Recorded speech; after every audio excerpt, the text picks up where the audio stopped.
Om Jnanatimirandhasya Jnananjana Shalakaya Chakshurunmilitam Yena Tasmai Shri Gurave Namaha. I was in Mayapur just before Gaur Purnima this year, when that was the day that Tamal Krishna Maharaj suddenly left our company. Did any of you see Tamal Krishna Maharaj? None of you saw him. Maybe you must have seen him. Maybe you saw the video. Saw him on the video. God's demigods of incarnations. That's a good one. You should distribute that here more. Of course I saw him many times, but to tell you the truth, I kept a little distance from him, because I was a little afraid is not exactly the word, but he was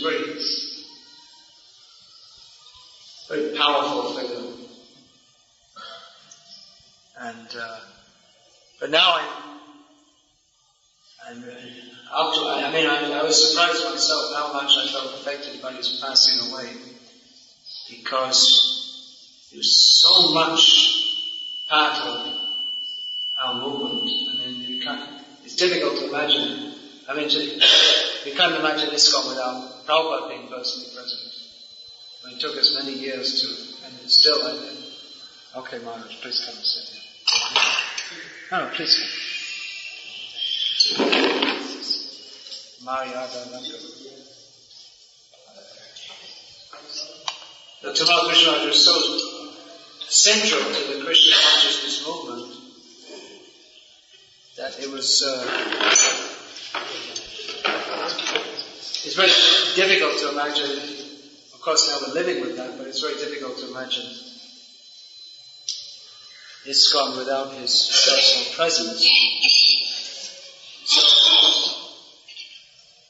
one thing that I very much experienced in the days and weeks, and that's still going on, that followed after his departure, and it's a commonly said thing that we often appreciate people more after they go away.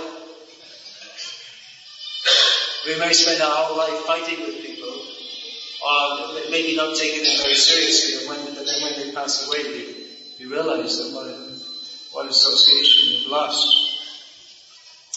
So, that of course is very much true in the case of such a great personality as Tamal Krishna Maharaj. I heard that according to Vedic or Indian, or that we call physiognomy, that this mark on the right side of the head, Tamal Krishna had a big birthmark, so that's supposed to be the sign of a great personality.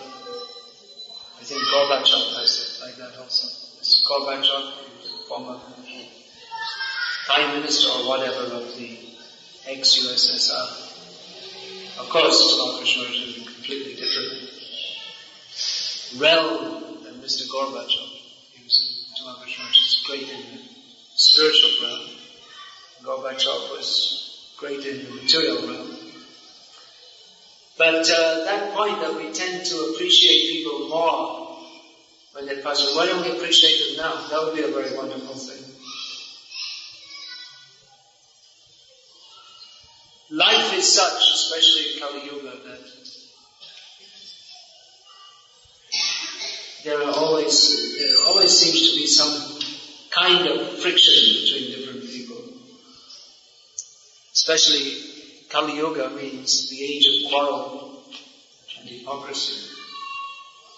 So even among devotees, sometimes you find that, although we should really try to create an atmosphere that isn't present, where love and trust is something that's not just something spoken about, but we really feel that among devotees. There was, Prabhupada used these words, love and trust. At one time I heard someone was making a sarcastic comment about Prabhupada's words, love and trust. Love money and trust nobody. So, it sounds funny, but actually that is not the motto of our movement. That is materialistic life. Love money and trust God. So devotional life means Advesha Sarva Bhutanam Maitra Karuna Bhivacha. That to not feel spite towards anybody, towards any living being, and to be friendly and merciful to all living beings. So, how much more so of the devotees? It's a very wonderful thing to be a devotee. I mean, of course, we may consider where are we in terms of modern philosophy, or in terms of science, and that's been translated into modern philosophy. Einstein has contributed relativity theory, that everything is relative to everything else. That is true in the material sense. Ultimately, everything is relative to Krishna, who is absolute. But we can consider our position or the position of, we may say, neophyte, struggling devotees from various angles. So, from one angle, if we talk about or think about the love of the gopis for Krishna, then where are we? Long way. Of course, if you think that I'm already there, then we're probably further away than we can imagine. So, if we think about the exalted state of pure devotion for Krishna, that the gopis are prepared to go to hell for millions of lifetimes, just to, if Krishna is inconvenienced by a drop of sweat on his forehead, to remove that, they're prepared to go to hell for millions of births. So we can't imagine what is that love, intense love for Krishna. In the absence of Krishna, they almost died. Just the slight hope that Krishna might again come to Vrindavan, they were remaining alive. So, if we realistically consider, I think most of us would probably admit we're a long way from such an exalted stage of consciousness. On the other hand, if we compare devotees, even someone who's struggling, we may say doesn't appear to be very advanced. If we compare with grossly materialistic people who have no interest in Krishna consciousness, we can see devotees are all very wonderful and glorious personalities. One of my disciples passed away recently, just a few months ago. He was killed in a motorcycle accident. So, among all my disciples, I chastised him more than any of the others. He got a lot of chastisement. But he took it very well. So, he got a lot of chastisement. Actually, he was a very serious devotee, but he was very strongly fixed on book distribution. But he came from a very rough background. He was in his hometown. People, when they heard he's from Russia. When they heard he was a monk living in India, people couldn't believe it because he was the most famous hippie and wild man in the whole town. So they were very surprised.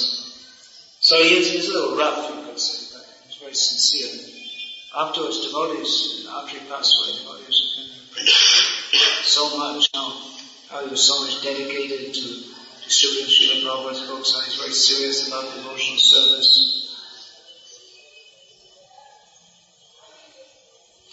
So, it's good to appreciate devotees.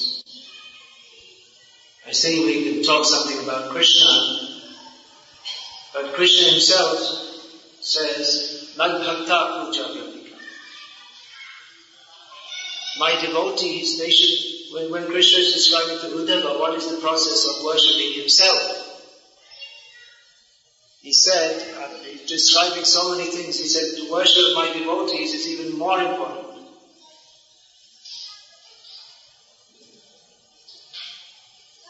So we shall try to appreciate it. You see, the Prabhupada, he was appreciating the services rendered by, well, he took notice of someone, even you could say some insignificant devotee. Actually, there's no insignificant devotee. Some devotees, and Prabhupada himself, he sometimes talked about important devotees. You're all in, so he sometimes made a distinction. Some devotees are very prominent leaders, and others, he didn't talk about unimportant devotees, but by talking about important devotees, then obviously there was a distinction between those who are leaders, pushing on the movement in a very strong way, and others who were followers. They were more follower types than leaders. Of course, in one instance, when one brahmachari was recommended for sannyas, Prabhupada said he was a brahmachari. Prabhupada said, there's no need for him to take sannyas. He's doing more than any sannyasi by distributing so many books every day and inspiring others to do so. So Prabhupada, pragmatically, he made distinctions between what could be called important devotees and less important devotees, but he would encourage everybody. One devotee told me, do you remember Godrum? He was in India in the 70s from America. His name was Godrum. You were in Vrindavan. He was more on the Mayapur side, in South India. Anyway, very sweet-natured devotee. He was in India. He's from America. Very big, tall, gentle giant. Sometimes they have a very big body, but they're very soft.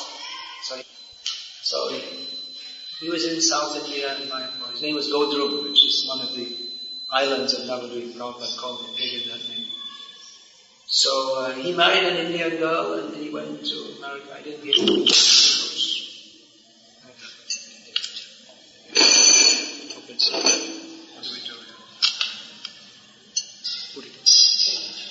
Is it okay? So I didn't hear from him in a long time. He married some girl from Hyderabad or something. Anyway, he told me he was at the Hyderabad farm. Prabhupada was staying there. He was doing guard duty. Prabhupada was in a little cottage at night, and he was standing outside at night doing guard duty. Not that there's any real need, but know who's going to come in the farm. But anyway, someone should guard Prabhupada. Like that. Just like Krishna has his commander-in-chief of his army, Vishwak Singh. He doesn't need any army. He can kill everyone just by himself. Jarasandha comes with his big troops. Krishna just can kill them very easily by himself. But anyway, he has his king should have some followers, some bodyguards and all those kinds of things. So Godrum was doing the night guard duty. Godrum Prabhu told me this also. So he was chanting in the night. And Prabhupada was chanting Hare Krishna, Hare Krishna, chanting japa. Prabhupada was doing his translation inside. It was like 1 o'clock in the morning, something like this. I wish I could do that. Work all day and then write books at night. Instead of just sleeping all night and most of the day too. And the opposite. So anyway, Prabhupada came out and he sat down with Godrum and taught. He said, you have to chant more clearly. He's writing his books for 10,000 years, the law books for all of humans and stuff. But he took some time to be with his disciple what you could say, not a very important disciple. You could say like that, but he was important to Prabhupada. Prabhupada sat with him and spent some time chanting with him. He taught, you chant clearly. He pre-chanted around with him. Then he went back and did his chanting. So Gopal told him, he was so much pleased with Prabhupada. He took that time to get Prabhupada, even though he's what you could might call an insignificant disciple. But he wasn't insignificant to Prabhupada. He wanted that he should chant clearly and nicely, and in this way become purified. There are these Prabhupada memory video cassettes. I watched all of them. I told that in Vrindavan. I'll tell the story as well. Actually, in Vrindavan I bought one CD of Jayapataka Maharaj's memories of Prabhupada. So I'd seen it all before in a different video cassettes. I was a little disappointed. I thought it was something new. Anyway, those of you who have a computer, if anyone would want it, I've seen it, so you can see me afterwards. I'll give it to whoever wants it. If you want to make copies. It's a video, VCD.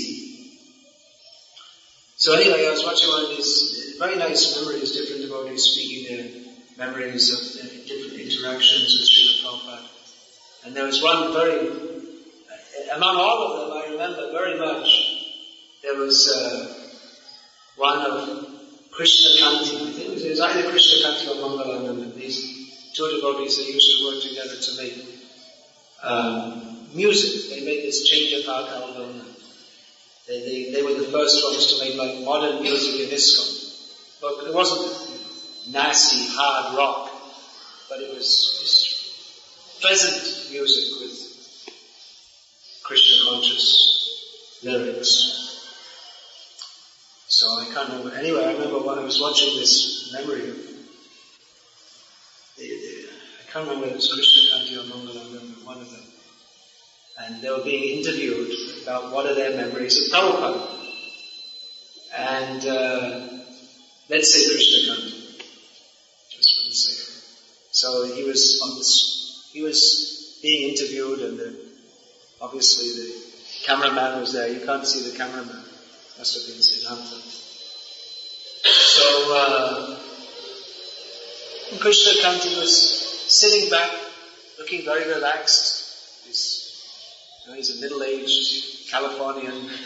Now he's middle-aged. Those days we were all young men.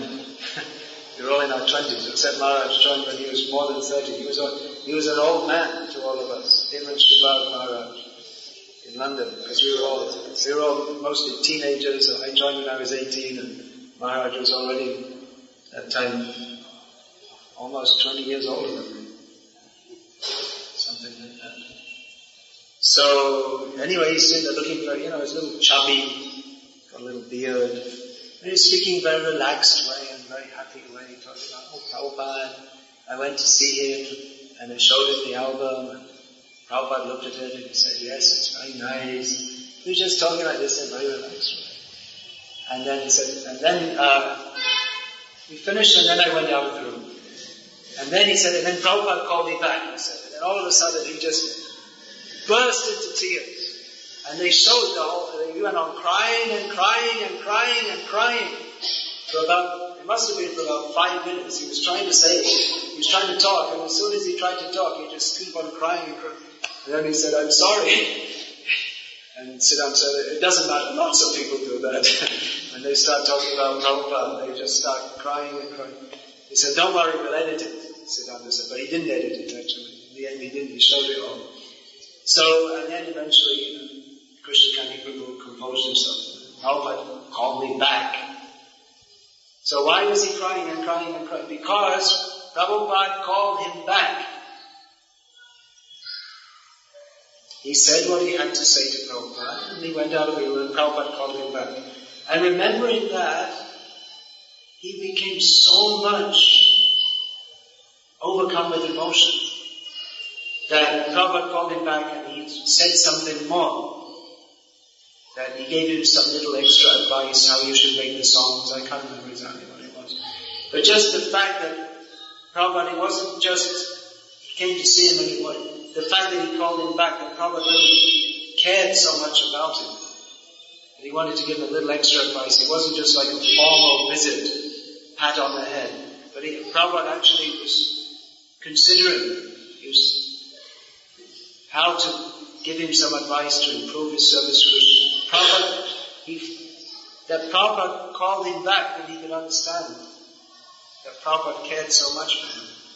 And thinking of that, so many years later,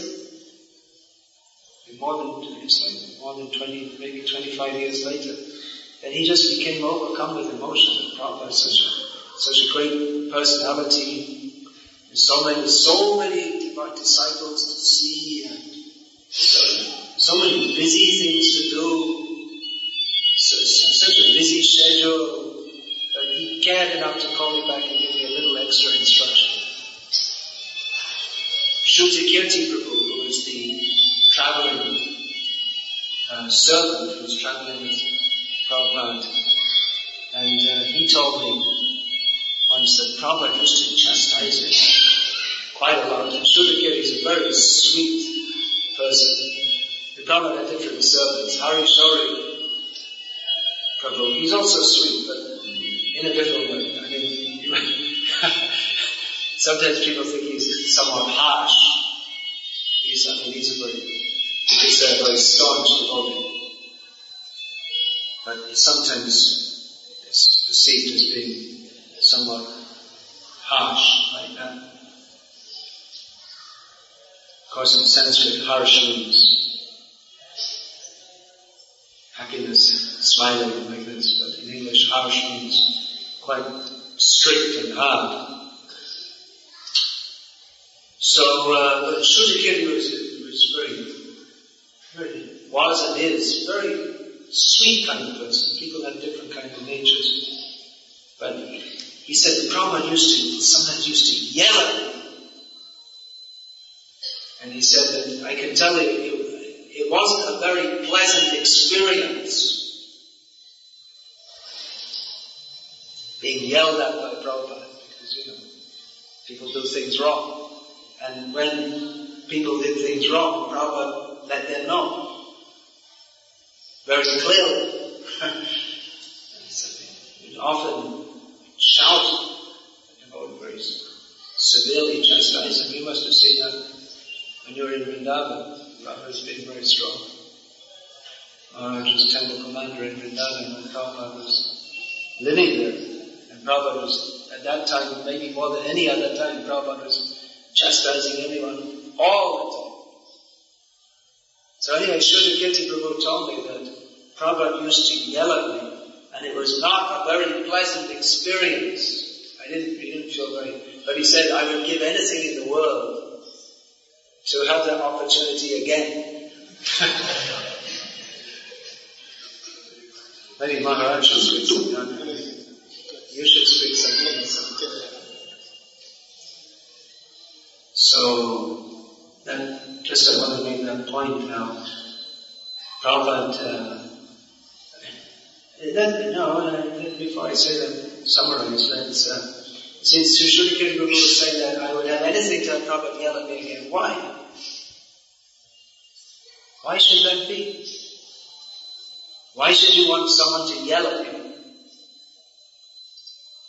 You see that you don't think that's a very nice thing, that someone will chastise you and shout at you.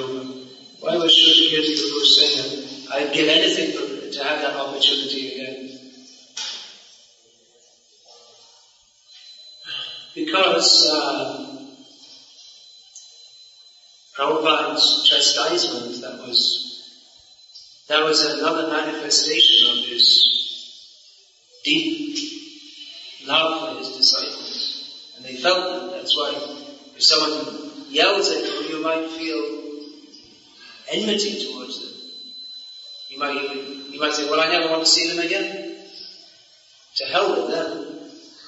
I'll yell back at them. But Prabhupada was regularly yelling. But he's thinking, I'd like to have that opportunity again. So that caring for devotees, that's because Prabhupada cared.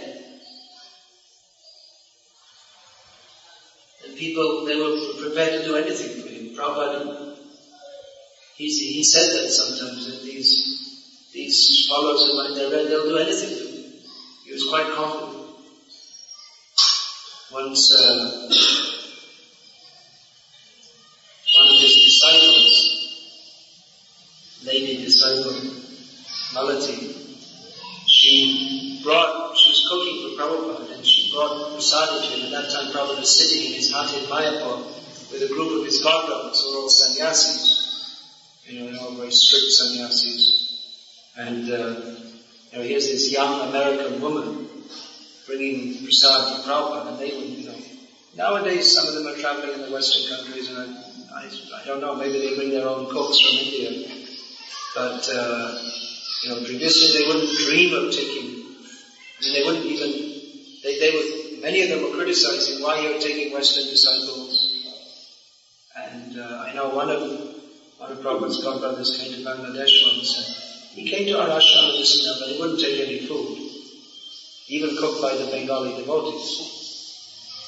Because I don't know what he was thinking, but they didn't like to take, there were some feelings at that time. That's changed now. But they were very traditional, and they couldn't imagine taking food from a Westerner. This person is a meat eater and a woman, you're a sannyasi. So she came in bringing some prasad that she cooked for Prabhupada, crawling. She brought it in crawling on the floor, feeling very humble in the presence of so many sannyasis. So Prabhupada commented that you may think that she's just some Western woman or something like that, but she would slit her throat for me, and I would slit mine for her.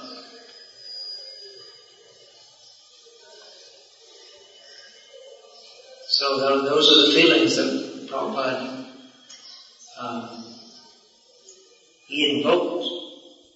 Prabhupada went to America and preached Krishna consciously. It wasn't that he had a big organization before him, or that, you see here in India, especially in South India, people are very respectful to sannyasis, and that culture is there. It's not there in America. The democratic ideal is very strong, for better or for worse. There may be some advantages, but it doesn't foster that mood of great respect for others, which is central to Vedic culture, which of course can be misused also. But Prabhupada had to go. He had no money, no manpower, no one respected him as such. I mean, people maybe old man or so, they might be a little considerate. No one understood anything he was talking about, or even what he was saying. They might have had difficulty understanding what he was saying, because Prabhupada's pronunciation is quite different to American pronunciation. I mean, I'm not from America, I'm from Britain, but I remember I was listening to Prabhupada's cassettes for 1 month before I could understand what Prabhupada was saying. I just couldn't understand. His manner of pronunciation is quite different. Even some devotees, I'm often in Baroda, but the town president is an American. So devotees who speak English there, one devotee told me that when I speak English to them, they can understand. When the town president, Vasubodh, speaks English to them, they can understand. But when we speak English together, they can't understand. So it's like that. I couldn't understand. There's different pronunciation. So Prabhupada, how was he able to convince people to take up Krishna consciousness? Well, there could be different things. There are different factors Prabhupada's being able to do that, we would say, well, it's the mercy of Krishna, it's Prabhupada's sincerity, it's good philosophy, it's prasadam, Prabhupada gave an alternative, so all these factors are there. But one major factor, which I'm especially stressing on this evening, is that Prabhupada really cared. And people could appreciate that. I mean, apart from all the philosophy, I mean, practically, most of the people coming, it took them a long time before they could even begin to understand the philosophy Prabhupada was talking about. And if you listen to those early cassettes of Prabhupada speaking in 1966, it was very, very basic philosophy Prabhupada was speaking. It took most of those, even people who were coming regularly, they had to hear again and again and again and again just to pick up very basics.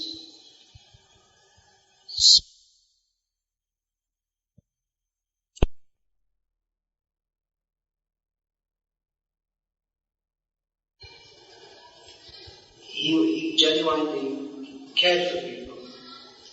And of course people appreciate, for instance, Mother Teresa, that she cared for people. So people reciprocated with that also. But then again, if we see what is Mother Teresa's contribution, Prabhupada's contribution, there's no comparison. People of Mother Teresa became very famous. Prabhupada not so much so, because people, they don't have knowledge of what is the best contribution to human society. She was caring for people on the bodily platform, which, of course, she had a very, her commitment was spiritual. Her motivation was spiritual, but she was, her caring was manifest mostly in terms of giving physical aid to people, whereas Prabhupada's contribution was not so easily perceivable. It was on a totally spiritual platform. But that Prabhupada actually cared for people, that he sacrificed so much to give himself to others so that they could become free from birth and death and understand Krishna. So even though people who are coming to Prabhupada, they might not have even consciously appreciated that. But certainly they appreciated that and they wanted to reciprocate with Prabhupada. Just like Prabhupada mentioned in one of his lectures, he was giving an example that the mango is the king of fruits. So then one devotee, devotee means he was coming, he wasn't a committed devotee, but he liked to hear Prabhupada. So then he asked Prabhupada that, well, do you like mango? He said, yes, it's the king of fruits. So then he searched through of course nowadays in big cities, New York and London, you can get what they call mangoes, but actually if you had Indian mangoes and what they serve in the Western countries, you wouldn't think it's a mango at all. Anyway, it's called a mango, it looks like a mango. I think that they cost about £1, which is like 70 rupees each in London. But they're useless. So anyway, he searched. I say nowadays you can find them quite easily, mangoes in big cities like London and New York. I guess in those days he had to search and he found a shop that sold mangoes. So he started to he brought a mango to Prabhupada. Prabhupada was very good. Oh, thank you very much. So why is Prabhupada saying thank you? He said, Prabhupada was very pleased. Why is that? Of course he liked mangoes. He was pleased. But more he was pleased that this Steve who was coming had the thoughtfulness that, he liked to give. He went to some trouble to find them. So why did Steve want to do that? Because he wanted to reciprocate. He felt Prabhupada is giving something to us that we can't repay actually. He's he's giving his time, he's giving the trouble to explain all these things, and he was perceiving that, yes, this Krishna consciousness is something very nice. So he reciprocated by bringing a mango, and Prabhupada appreciated that. And after that, every day he used to bring one mango. And Prabhupada even commented, he said, that in one lecture he was talking about, this is an exchange of love. He was explaining, Patram Pushpam Phalam. Just like Steve, he is bringing me every day one mango. And that Steve, later he was initiated in the name of Satsrudas, whose name I think you all know. Do you know that name? Satsrudas Swami, who became one of Prabhupada's, anyway, he's one of Prabhupada's most intimate servitors, and has written many books, among which his Prabhupada Vidamrita is especially a great masterpiece. Most of you read the abridged version, isn't it? You should read the full one. Have a lot of reading to do. So this year, Satsru Maharaj, in his Vyasa Puja offering from Prabhupada, he wrote about the humanity of Prabhupada. So some people misunderstood him and said, wow, that's not right. You're supposed to see the Guru as good as God.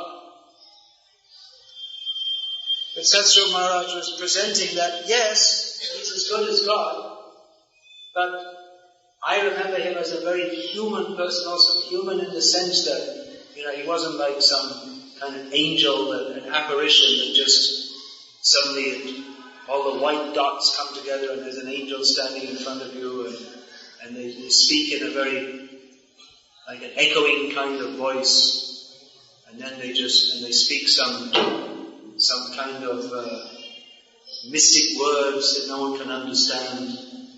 You should meditate on the sound of one hand clapping, or something like this. And then they just vanish away. But by saying that Prabhupada was very human, Satsru Maharaj is conveying he was a very real person. He wasn't just, some kind of mystic tinsel. Again, that's... He was a very real person. If you did something wrong, he'd shout at you. If you did something right, he'd appreciate it. Actually, he was completely unpredictable. You couldn't tell at all. You didn't know whether you were doing right or wrong. But a very lovable person in a unique way. So some people may criticize, why are you saying he's human? But Satsru Maharaj was appreciating him. He knew him personally from the days when he was not glorified as the Acharya, but he was Swamiji. And Steve and company, they were helping him because he had no place to stay, and they found him a room to stay, and they came and they painted it, and they went to an Indian store and they got some posters and they put them on the wall, and Prabhupada came and said, oh, this looks very nice. This is a very nice picture you brought of Hanuman. And someone asked, who is that? Swamiji, is that a cat? They had not heard, no one had heard of Hanuman. Someone thought he was a cat. You can imagine how far away they were from Krishna consciousness. So at least in India you don't have to explain to people that Hanuman is not a cat. Everyone knows who Hanuman is. So far away. And in another lecture, Prabhupada was, this is 1966, you could hear that of course nowadays we have so many pictures of Krishna painted by ISKCON artists. There are so many traditional pictures of Krishna also. So Prabhupada was giving an example. He was explaining the verse, Jopi sadagayam bhavutanam ishwaropi sampakatim swamadishtaya sambhavami atmamaya. What's the translation of that verse? Can anyone say? Although I am unborn and and my transcendental form never deteriorates. Nevertheless, I appear within this. And although my transcendental form never deteriorates, and although I am the Lord of all living beings, still I appear in this material world by my own internal, my own personal energy. So Prabhupada was explaining the point, Avyaya Atma, that Krishna never deteriorates. Krishna's form never deteriorates, as ours does. Our form grows older. Again, I remember Maharaj, now he's looking older. When I first saw him, some 27 years ago, he was much younger. Now, he didn't have white hair. I guess white hair. So this happens to all of us. Even Prabhupada said that himself when he was lying on his bed last 6 months. Very sick, manifesting vast signs of sickness. He said, don't think that this will not happen to you.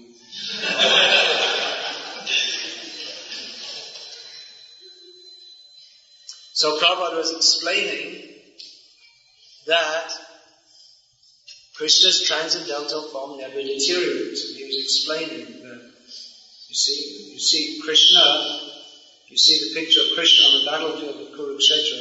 At that time, by worldly calculation, he was at least 125 years old. But he still appeared as a young boy.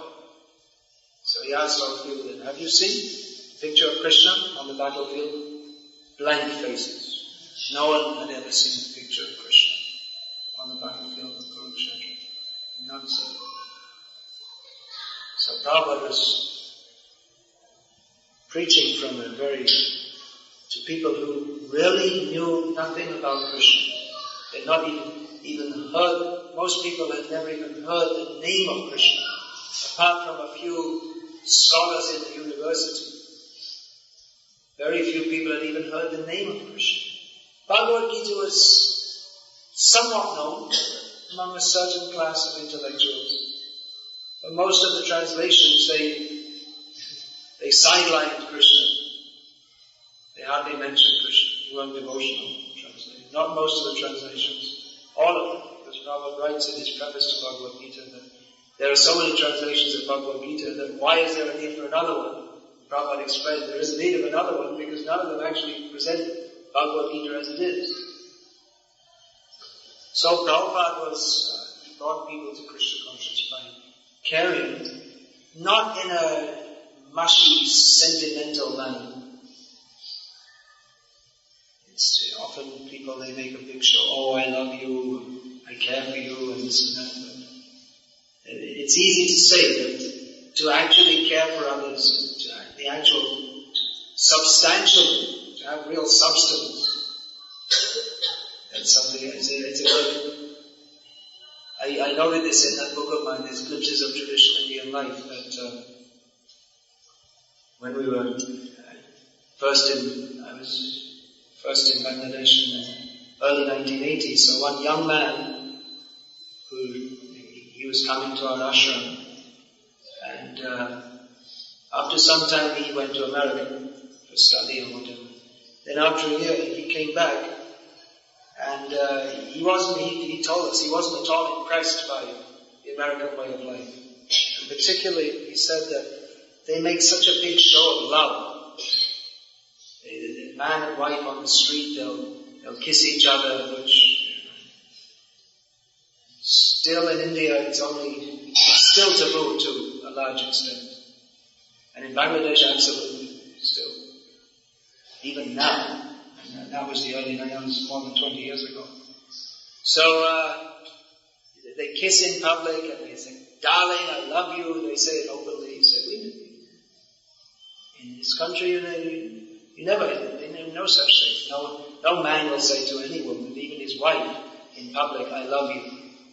And they won't make a big show. They won't kiss anyone, including their wife, in public. It's all private. So he said they make a big show of love like this. They're always saying, I love you, darling, I love you, but then they fight and they divorce. So whereas in our country, we never say, I love you, I love you. You don't need to say, it's understood. So he was quite disgusted that all this talk, love, love, love, and they sign a letter with love or some such thing. But they're always talking about it, but there doesn't really seem to be that much there.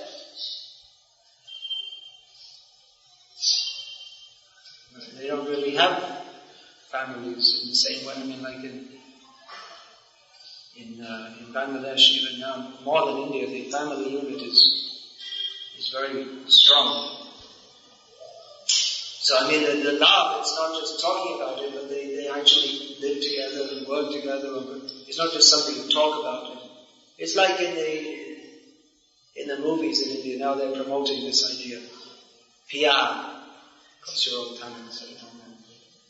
But this idea that you fall in love and there are all kinds of stars floating around, hearts floating around your head, and all this kind of thing. But this is some kind of dream state that sometimes people go into for some time. But then the reality is that you have to live with someone and you get married and all this. And the reality of life is that however much you like someone and you get on with them, but the reality is you have to go out and get some money and hold the whole show together.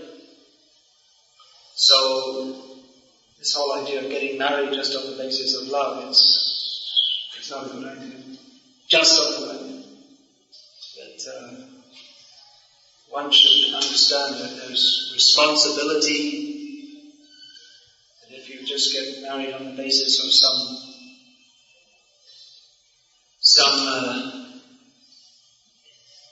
temporary emotional state, later on you find out that you don't really like the person at all. Once the euphoria has settled down. Anyway, we're getting into a different subject now, but the point is that actual love, caring, feeling, it's a deeply felt emotion. And not just an emotion, but that is practically manifested in our dealings with each other. And that is the essence of bhakti. We're talking about love of Krishna. What is that love? Caring, feeling. Just like Prabhupada, we say he loved it, he cared for the devotees. He cared for the deities, for Krishna. He didn't just install deities and then, everything's okay, whatever you do is okay. But he would get very upset if he saw the deities were not worshipped properly.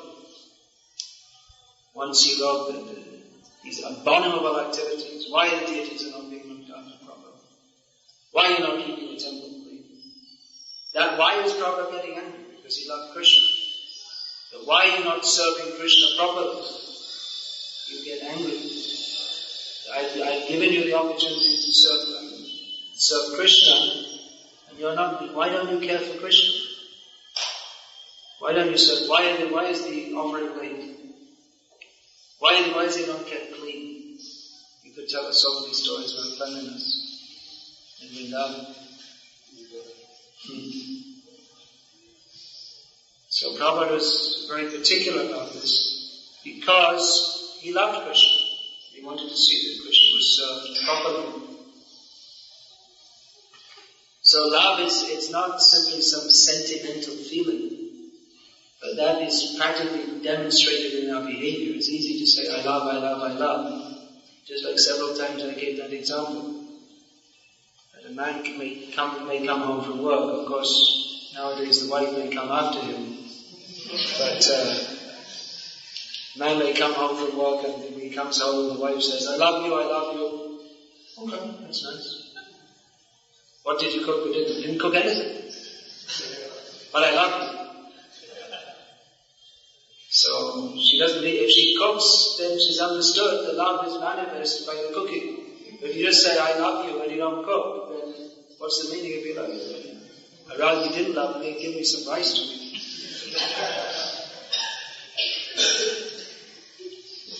So love that is manifested in practical action, and the practical action of devotees is their intense desire to serve Krishna, not just as a formality. Prabhupada didn't bring some formal religion. There's already so much of that in the world. simply you go to the church or the temple and you pray, "Dear God, give me some more money. Why are you keeping it all for yourself?"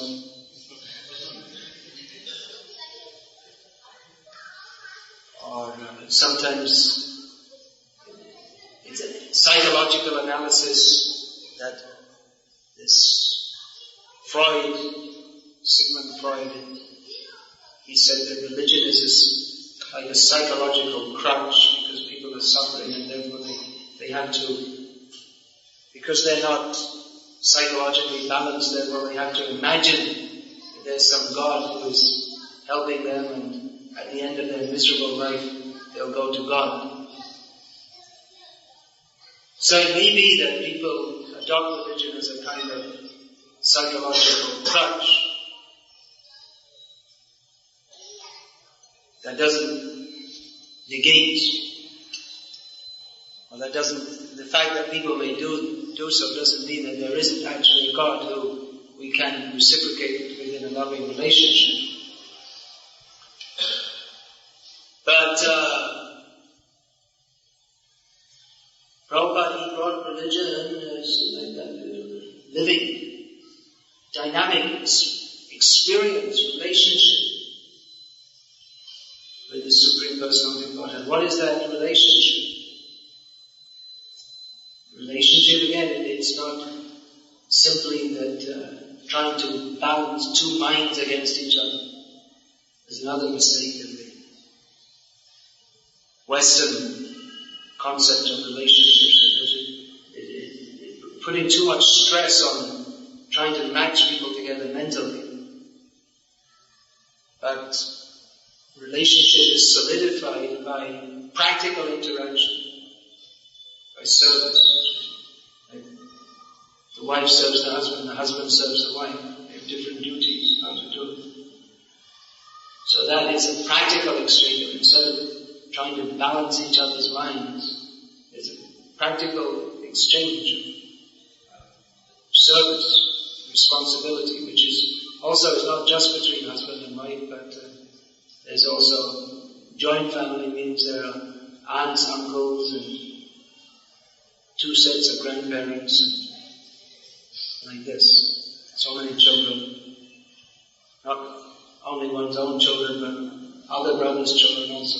So this is a materialism. On the material platform now, relationships are solidified by practical activities of mutual cooperation. Not simply talking or thinking about or trying to, mentally balance each other out. Practical activities. But naturally if at all we are grateful, if we're not simply ingrates, then if someone does something to serve us or to help us, then we're grateful. And we feel like reciprocating with them by also doing something to serve them. Just like Steve was bringing a mango. And on this basis, loving relationships are developed. Out of appreciation. Oh, someone is doing something. How nice. Appreciate it. Let me reciprocate. And in this way, loving relationships are developed. So Prabhupada, he had that knack of appreciating people's service, and then they would be encouraged by that, and then they'd like to do more service. Prabhupada guided how to come up and do more and more service for Krishna. And if they made a mistake, then he would also point it out. And to give them the sense that we have to serve Krishna in the best possible way. When you begin to serve Krishna, you have to appreciate it. Very nice. Please come up. But on one side, encouragement, but then when one becomes more mature in devotional service, then it's expected that one should understand the philosophy also that actually that no service is really good enough for Krishna. Krishna is very kind, and he's very grateful, and he appreciates even a little service done by the devotee. But considering his position, that no service is really good enough. And in this way, the devotee always remains unsatisfied. He's satisfied to serve Krishna, but in another sense he's unsatisfied because he's thinking I should serve more. So Prabhupada, by encouragement, sometimes chastisement, he brought devotees out in devotional service. But he appreciated any service done, even that amazing incident when he was lecturing on his, in that little storefront in the Bowery, which at that time was a place where all the drunkards, that was the area for all the drunkards, they used to live there. So Prabhupada was lecturing on Bhagavad Gita, and you can hear on the tape actually how some drunkard comes in the middle and talking all incoherently, like this. And Prabhupada said, what is that? He didn't want him to disturb. The drunkard comes in, and what happens, he puts down on the side of the room 2 rolls of toilet paper. And stumbles out, talking all nonsense. Prabhupada said his devotional service has begun. Actually, we don't use toilet paper because that's considered. I hope I don't have to explain to you why we don't use toilet paper. But Prabhupada had no use for toilet paper. But the man in a drunken state, he didn't really know what he was doing. He made a donation. So Prabhupada appreciated he did some devotional service.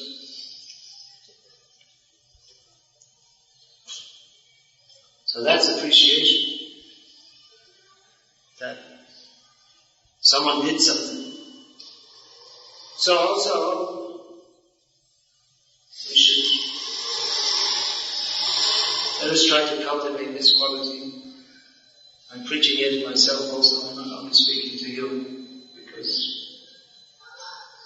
I certainly have to develop this quality. More I should develop, because in this very bad situation of being a sannyasi, one is always, you see like this, I'm sitting up above you. Why should I sit above you? If I was actually a Vaishnava, then I should sit below you. But as for the sake of some formality, I'm supposed to sit above you, and people are coming and they're respectful to me and they're offering gifts and so many things. So there may be a tendency to take that for granted. Oh, okay, all right, brought something. Okay, go away. Get out. Don't disturb the rascal. You may think like that. Oh, you only brought 2 apples. No, that's not right. You should have brought more. So there may be a tendency to not reciprocate or not be appreciative. So that may be more so in my position, but among all of us. And that tendency may be there. So let us try to appreciate devotees. Yesterday, so many devotees who were going out for book distribution. Today also, every day, we like to do some service to Krishna. So, because we're in the neophyte stage, it may be that we have various anarthas also. We come to devotional service with a desire to serve Krishna, but we have, because we're coming from material existence, so we have lust, greed, anger, envy, illusion. We bring with us so many bad qualities, and through all that, or with all that, we're trying to serve Krishna. But these non-devotional tendencies or non-devotional characteristics, they may manifest. We may be serving Krishna, but we may also be proud or irritable or lazy, or there's so many possible bad qualities. So we may think, that person. We may not appreciate the service of a devotee. We think, that person is just too this or too that or too the other. I'll tell one story. I'm compiling this book on Bhakti Sastra. So this is a nice story that Bhakti Swami told, actually. He heard it from a disciple of Bhakti Sastra. There was one old lady who used to cook in one of the nuns. She used to cook for the devotees. They were very strict about women. At least some old women were allowed. So, as Bhakti Maharaj told it, she was a rather cantankerous old lady. Do you know what cantankerous means? It means somewhat irritable and tend to get angry and a little bit unpleasant kind of character. So he used that word. So, anyway, she passed away. She was old, and it happens to old people more than young people. They die. So, then afterwards,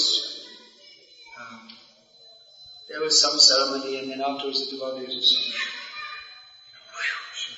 she was quite a character, and always getting angry. And then Bhaktisiddhanta Saraswati Thakur walked in the room. He heard what they were saying.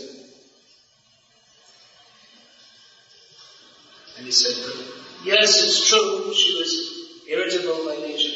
But do you remember how she always used to cook for you every single day?